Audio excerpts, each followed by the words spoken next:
penatua ya untuk memimpin jemaat-jemaat lokal ya. Itu dulu gereja perdana ketika misalnya ini Petrus dan juga Paulus sampai di sebuah jemaat, kan mereka akan pergi lalu ditabiskanlah semacam penatua untuk sebagai pemimpin.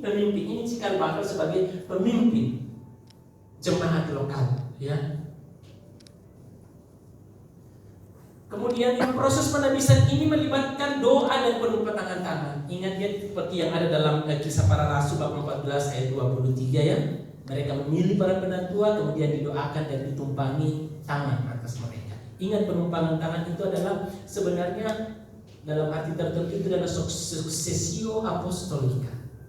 Pemberian tugas ya itu dengan mengurapinya dengan Roh Kudus di sana nantinya. Ya, tuh.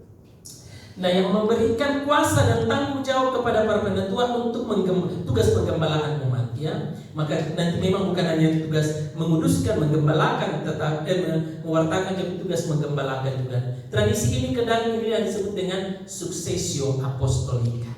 Maka kalau kita dalam tradisi gereja Katolik memang itu successio apostolica bisa diurut dari sekarang sampai dengan para rasul. Ya kan?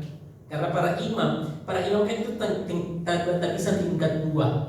Hanya ambil bagian dalam tabisan tingkat tinggi yang ada dalam uskup. Nah, ini kan siapa itu uskup? Di bawah pimpinan paus. Ya nanti saya jelaskan bahwa paus adalah uskup. Nah, kalau uskup itu adalah penerus pengganti Petrus. Para uskup dalam kolegialitas adalah pengganti para rasul.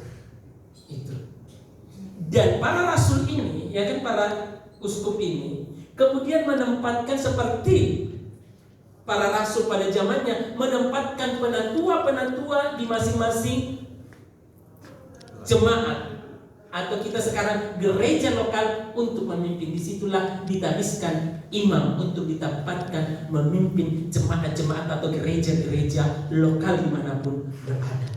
Ya, kecuali saya tidak punya jemaat. Karena saya di sekolah ya. Tapi ada jemaat saya setiap saat saya marahi. Karena anak asrama saya sekarang ada 100 bapak ibu, 108 anak asrama. Lakinya cuma 12 orang, selebihnya adalah perempuan. Ya Tuhanku dan Allah, begitu sulit mengatur anak perempuan. Kalau listrik membengkak, apalagi perhatikan rambutnya. Pasti kalau sudah mulai begini semua, pasti semua pakai catok. Maka sekarang ambil lagi bangun asrama baru. Saya katakan tidak ada colokan di dalam kamar. Tidak ada colokan di dalam kamar. Ngecas di ruangan belajar nanti. Sehingga kelihatan siapa catok itu kelihatan kan itu. Listriknya mahal Bapak Ibu ya. Dan kebetulan bukan saya mengatakan yang kami terima adalah memang semua dari keluarga-keluarga yang sederhana. Lah kalau dikasihnya uang asrama, mereka tidak mampu. Tapi itulah gaya anak sekarang. Jadi kita harus, ini tantangan saya untuk membimbing mereka supaya hidup sederhana sebenarnya. Saya katakan, catok sekarang saya mau bikin hanya 1 catok. Setiap catok bayar 20.000. Supaya dia catok mereka. Tapi itu memang aduh, coba lihat 100 anak. Bayangkan kalau tiap hari catok ini anak-anak ini. Berapa listrik dia ini? Sering sekarang kan kemarin listrik itu sampai jatuh terus, kenapa? Itu saya rasa ini gara-gara catok semua ini. Besok gara-gara catok lagi. Mereka percaya aja padahal nggak mungkinnya catok membuat jelek gitu, padahal anunya sudah rusak sih sebenarnya.